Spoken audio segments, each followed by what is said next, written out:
안녕하세요. 두손 시니어 TV입니다. 요즘 왜 이렇게 피곤하지? 예전보다 자꾸 깜빡깜빡하네. 조금만 움직여도 기운이 없다. 나이가 들수록 많은 분들이 이렇게 이야기합니다. 그리고 대부분은 그냥 이렇게 말합니다. 나이 먹으면 원래 그런 거지. 그런데 최근 노화 연구에서는 조금 다른 이야기가 나오고 있습니다. 우리 몸속의 아주 작은 기관 하나가 건강하면 노화 속도를 늦추는데 도움이 될 수 있다는 것입니다. 바로 미토콘드리아입니다. 미토콘드리아는 우리 몸 세포 안에 들어있는 작은 에너지 공장입니다. 우리가 숨쉬고, 걷고, 생각하고, 음식을 소화하고, 심장이 뛰는 모든 활동에는 에너지가 필요합니다. 그 에너지를 만드는 역할을 하는 것이 바로 미토콘드리아입니다. 전문가들은 미토콘드리아를 생명의 발전소라고 부르기도 합니다. 우리 몸에는 수십조 개의 세포가 있는데 세포 하나 안에도 많게는 수천 개의 미토콘드리아가 들어있습니다. 그만큼 중요한 역할을 한다는 뜻입니다. 그런데 문제는 나이가 들수록 이 미토콘드리아의 숫자와 기능이 떨어진다는 점입니다. 그러면 몸에서 에너지를 제대로 만들지 못하게 됩니다. 쉽게 피곤해지고 근육이 줄고 회복이 느려지고 면역력도 떨어집니다. 심지어 기억력과 집중력까지 영향을 받을 수 있습니다. 그래서 최근에는 어떻게 하면 미토콘드리아를 건강하게 유지할 수 있는지 항노화 연구의 핵심 주제로 떠오르고 있습니다. 실제로 미국의 유명 벤처 사업가인 브라이언 존슨은 노화를 늦추기 위해 매년 수십억 원을 투자하며 자신의 몸을 직접 관리하고 있습니다. 그는 수면, 식사, 운동, 혈액 검사까지 철저하게 관리하며 몸의 나이를 되돌리는 프로젝트를 진행 중입니다. 물론 일반 사람이 그렇게까지 할 필요는 없습니다. 하지만 전문가들이 공통적으로 강조하는 생활 습관은 분명히 있습니다. 첫 번째는 과식하지 않는 것입니다. 배부를 때까지 먹는 습관은 미토콘드리아를 쉽게 지치게 만듭니다. 반대로 적당히 먹고 공복 시간을 주면 몸은 다시 활력을 찾기 시작합니다. 공복 상태가 되면 몸에서는 그렐린이라는 호르몬이 분비되는데 이것이 미토콘드리아를 활성화하는 데 도움을 준다고 알려져 있습니다. 또한 시르투인이라는 장수 유전자도 자극하게 됩니다. 쉽게 말하면 늘 과하게 먹는 몸보다 적당히 쉬어가는 몸이 더 건강하게 작동한다는 뜻입니다. 그래서 요즘은 조금 덜 먹는 습관이 건강과 장수의 핵심으로 자주 언급되고 있습니다.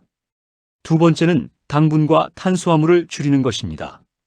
특히 빵, 라면, 과자, 달달한 음료처럼 당질이 많은 음식은 몸을 쉽게 지치게 만들 수 있습니다.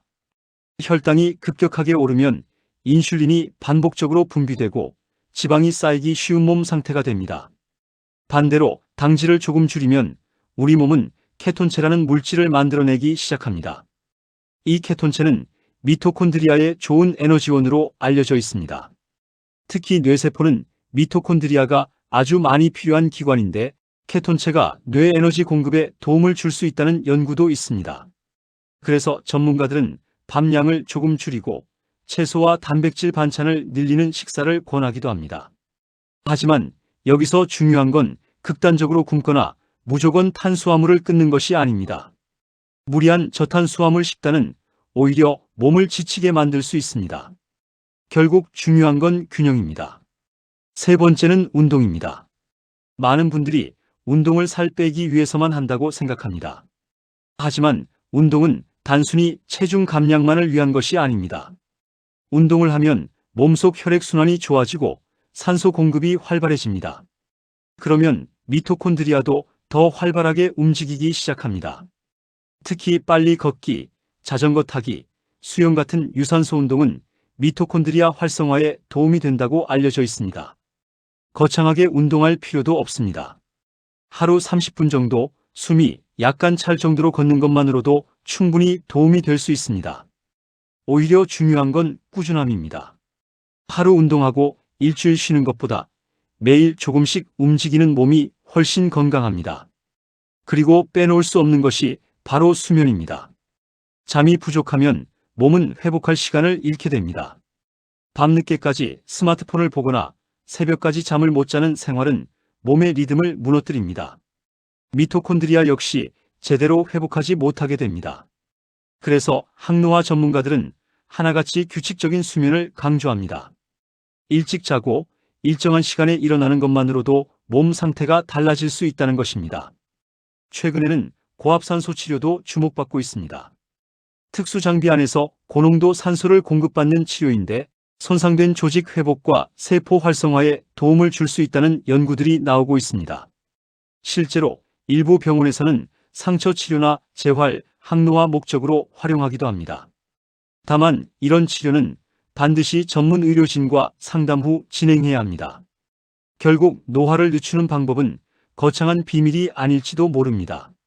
조금 덜 먹고 조금 더 움직이고 잘 자고 스트레스를 줄이고 몸이 회복할 시간을 주는 것. 어쩌면 우리 몸은 이미 스스로 젊어질 수 있는 힘을 가지고 있는지도 모릅니다. 미토콘드리아는 특별한 사람만 가진 것이 아닙니다. 지금 이 영상을 보고 있는 우리 모두의 몸속에도 존재합니다. 오늘 하루만이라도 늦은 야식을 줄이고 엘리베이터 대신 계단을 걸어보고 잠들기 전 휴대폰을 조금 일찍 내려놓는 건 어떨까요? 노화를 완전히 멈출 수는 없어도 조금 천천히 늙는 몸은 만들 수 있습니다. 그리고 그 시작은 우리 몸속 작은 발전소인 미토콘드리아를 아끼는 생활 습관인지도 모릅니다. 오늘은 노화를 예방하는 세포에 대해서 알려드렸는데요. 도움이 되셨다면 구독과 좋아요 부탁드립니다.